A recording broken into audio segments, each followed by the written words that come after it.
ৰঞ্জিত দাস ডাঙৰীয়াৰ নেতৃত্বত আমি এইবাৰ এক বিশাল সংকল্প লৈছোঁ যে BTCত ভাৰতীয় জনতা পাৰ্টিয়ে এককভাৱে আমাৰ এখন নিৰংকুশ সংখ্যাগৰিষ্ঠতাৰে চৰকাৰ গঠন কৰিব।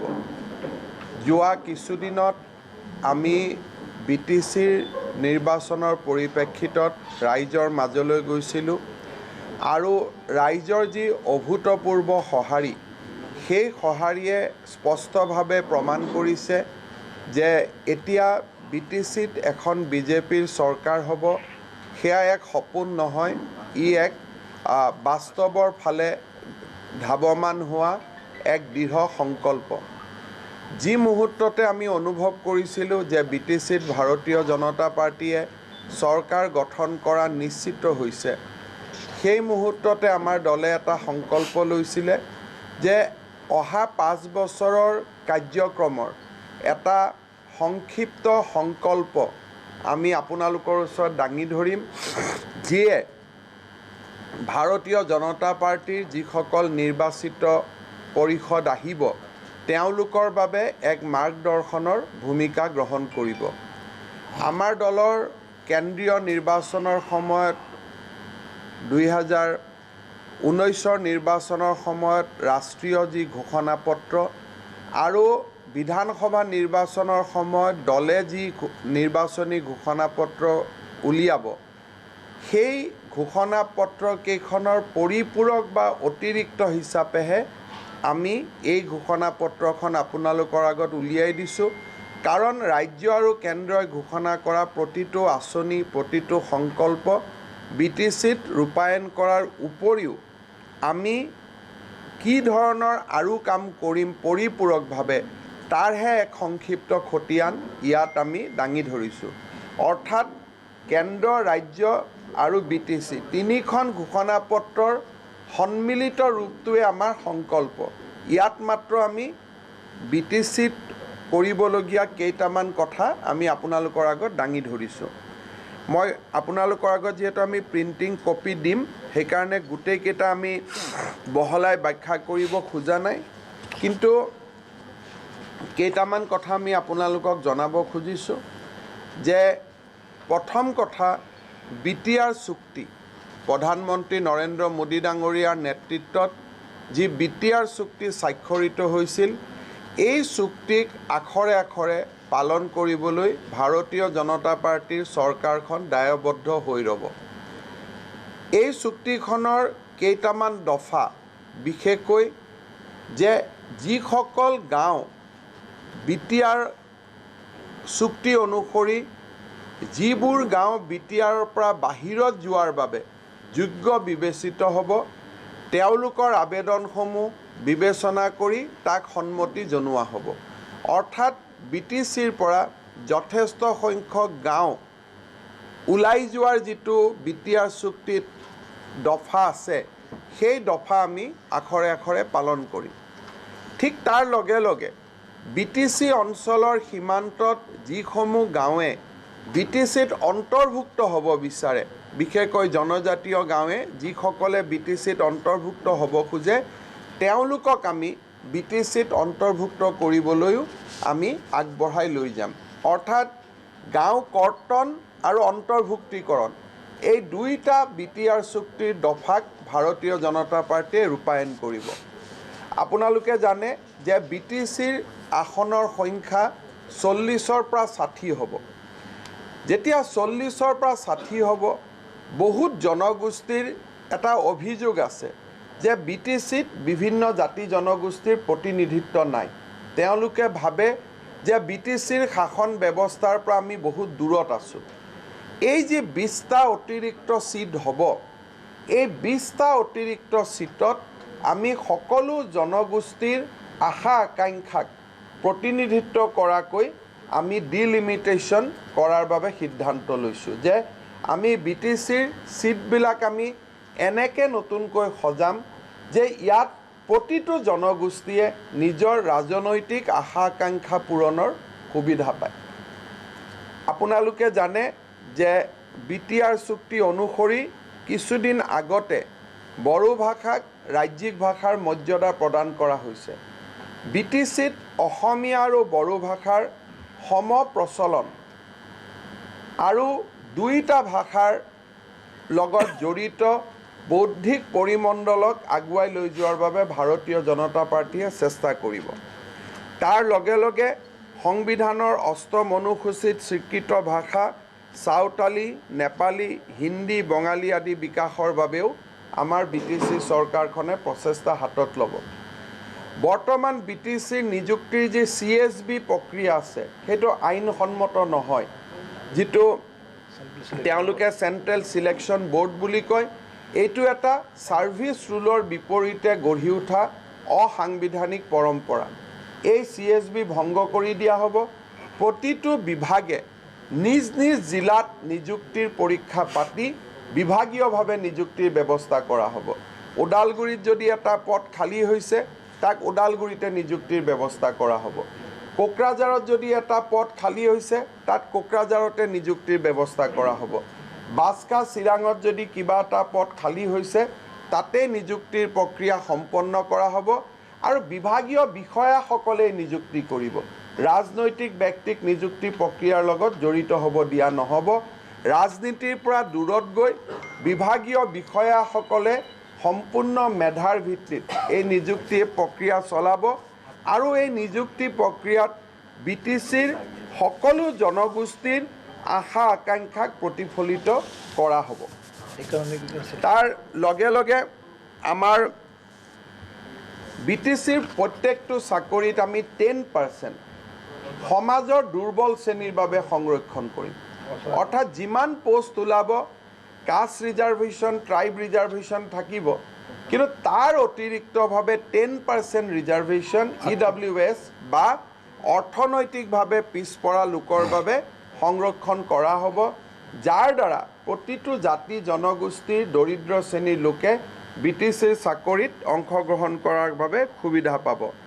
আমি সিদ্ধান্ত লৈছোঁ যে আমাৰ জনজাতিসকলৰ উপাসনাৰ স্থলীসমূহ বড়ো, ৰাভা, শৰণীয়া, হাজং আদি জনগোষ্ঠীয় উপাসনা স্থলীসমূহ আমি সুন্দৰভাৱে আগবঢ়াই লৈ যাম।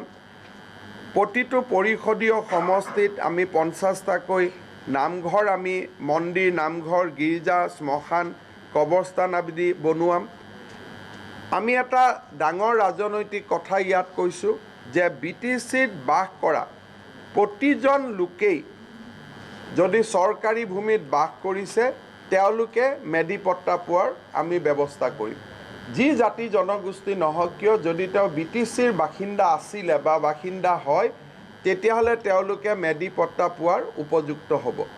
তাৰ লগে লগে চৰকাৰী ভূমিক বাদ দিও ব্যক্তিগত ভূমি যদি কিনা বেচা কৰিব খোজে চৰকাৰে 15 দিনৰ পৰা 30 দিনৰ ভিতৰত ব্যক্তিগত ভূমি কিনা বেচাৰ অনুমতি দিব যদিহে তেওঁলোক BTCৰ বাসিন্দা হয়।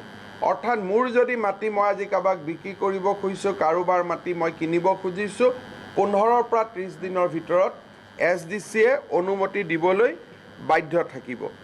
তাৰ উপৰিও আমাৰ 6 জনগোষ্ঠীৰ জনজাতিকৰণৰ বিষয়টো বিশেষকৈ আদিবাসী আৰু কোচ ৰাজবংশীসকলৰ জনজাতিকৰণৰ বিষয়টো আমি আগবঢ়াই লৈ যাম।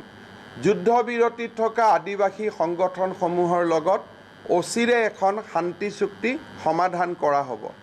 প্ৰতিটো ৰাজনৈতিক হত্যা BTCত যোৱা 10 বছৰত সংঘটিত প্ৰতিটো ৰাজনৈতিক হত্যাকাৰীসকলক বিচৰা হ'ব আৰু লফিকুল হত্যাৰ তদন্ত 2 মাহৰ পৰা 3 মাহৰ ভিতৰত ক্ষিপ্ৰতাৰে সামৰণি পেলাবৰ বাবে সকলো ধৰণৰ সম্ভৱপৰ প্ৰচেষ্টা চলোৱা হ'ব। প্ৰতিটো পৰিষদীয় সমষ্টিত এবছৰৰ ভিতৰতে আমি 100 কিলোমিটাৰ ৰাস্তা আমি বনাব সিদ্ধান্ত লৈছোঁ। অৰ্থাৎ 40টা পৰিষদীয় সমষ্টিত 4000 কিলোমিটাৰ ৰাস্তা ভাৰতীয় জনতা পাৰ্টীৰ চৰকাৰখনে নিৰ্মাণ কৰিব আৰু এয়া ৰাস্তা নিৰ্মাণ কৰিব যাওঁতে প্ৰতিটো পৰিষদীয় সমষ্টিত আমি 100 কিলোমিটাৰকৈ ৰাস্তা আমি নিৰ্মাণ কৰিম। বড়োলেণ্ড বিশ্ববিদ্যালয়ৰ এটা কেম্পাছ ওদালগুৰিত স্থাপন কৰাৰ বাবে সিদ্ধান্ত লোৱা হৈছে।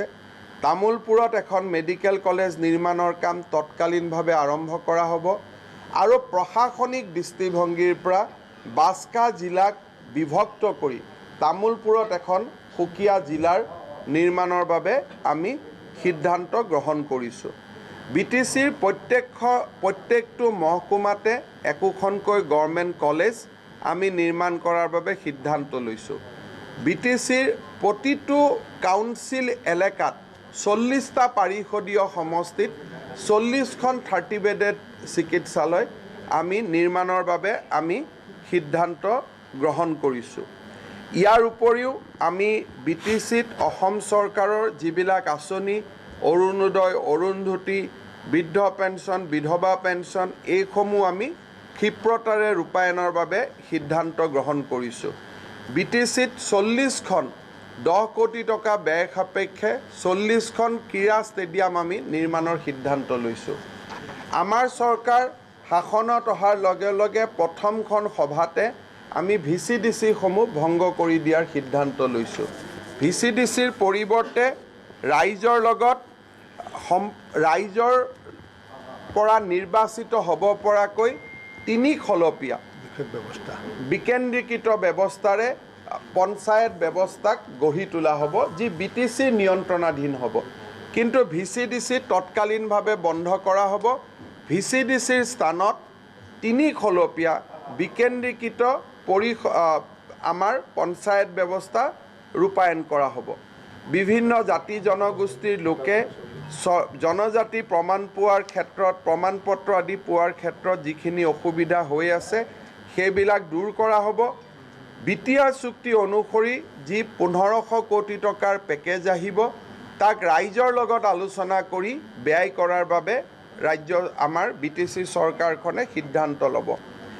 গৰাখহনীয়া, বানপানী, পৰ্যটন এই দিশতো ভাৰতীয় জনতা পাৰ্টীৰ চৰকাৰখনে নিষ্ঠা আৰু সততাৰে সহকাৰে কাম কৰিব। এই গোটেই আমাৰ প্ৰতিশ্ৰুতিখিনি আপোনালোকে এই ঘোষণাপত্ৰত দেখা পাব। আৰু 2-3টা কথা আমি নিশ্চয় আমি ক'ব লাগিব যে BTC অঞ্চলত গোৰ্খা সম্প্ৰদায়সকলৰ ওপৰত যি হাৰাশাস্তি চলি আছে তাক বন্ধ কৰা হ'ব। ভোটাৰৰ অচিলালৈ মানুহৰ ওপৰত কৰা অত্যাচাৰ সম্পূৰ্ণভাৱে বন্ধ কৰা হ'ব।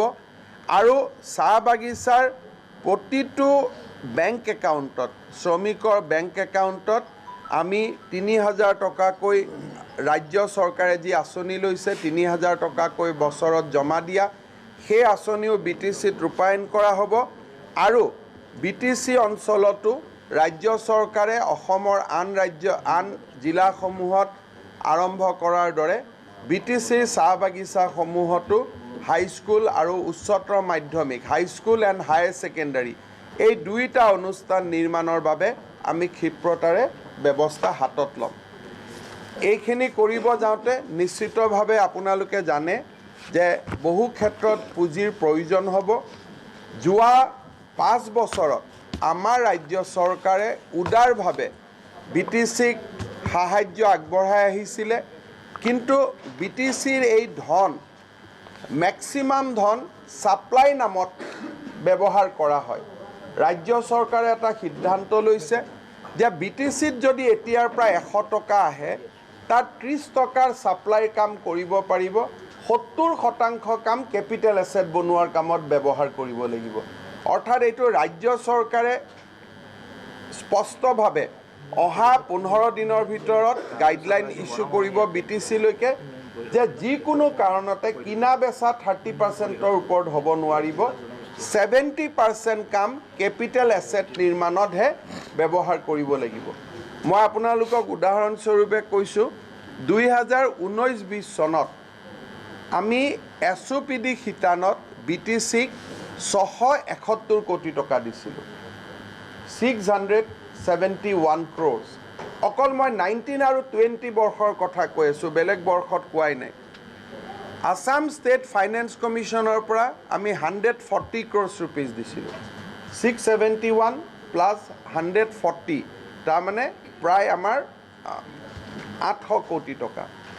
প্লাছ আমি তেওঁলোকক 300 কোটি টকা স্পেচিয়েল পেকেজ দিছিলোঁ, 1100 কোটি টকা। আৰু কেন্দ্ৰীয় চৰকাৰে BTCলৈকে আগবঢ়াইছিল 2072 কোটি টকা বিভিন্ন চেণ্ট্ৰেল ছেক্টৰ স্কিমত। তাৰমানে যোৱা বছৰে BTCৰ হাতত অনুমানিক গোটেইখিনি মই অনুমানিক শব্দটো কিয় কৈছোঁ আৰু বাঢ়িব হিচাপখিনি নকমে ই আৰু বাঢ়িব এতিয়ালৈকে পোৱা তথ্য অনুসৰি SOPDত 671 crore finance কমিশ্যনত 139 crore centrally sector স্কিমত 2072 কোটি আৰু স্পেচিয়েল পেকেজত 300 কোটি অৰ্থাৎ ইমান ধন BTCত প্ৰত্যেক বছৰে ৰাজ্য চৰকাৰে দি আহিছিল ঠিক সেইধৰণে আপোনালোকে যদি 18-19 চাব যায় SOPDত 610 কোটি টকা আসাম ষ্টেট ফাইনেন্স কমিশ্যনত 383 crore অলমোষ্ট 1000 কোটি স্পেচিয়েল পেকেজ 400 কোটি 1400 কোটি আৰু কেন্দ্ৰীয় চৰকাৰে দিছিলে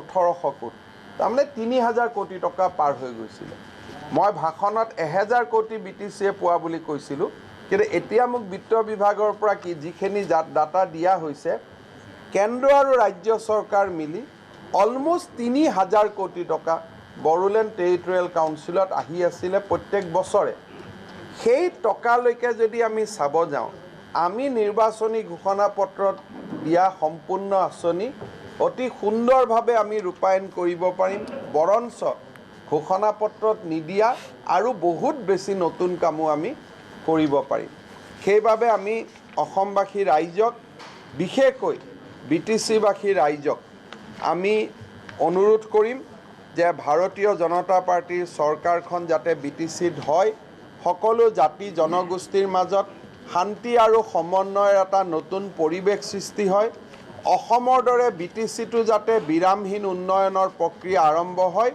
তাৰ বাবে ভাৰতীয় জনতা পাৰ্টিৰ প্ৰাৰ্থীসকলক পদুম ফুলৰ ছবিত ভোট দিয়াৰ বাবে আমি বিনম্ৰ অনুৰোধ জনাম আৰু যিকেইটা সমষ্টিত ভাৰতীয় জনতা পাৰ্টিৰ প্ৰাৰ্থী নাই প্ৰতিটো সমষ্টিতে BPF দলক পৰাজিত কৰিবৰ বাবে আমি অনুৰোধ কৰিম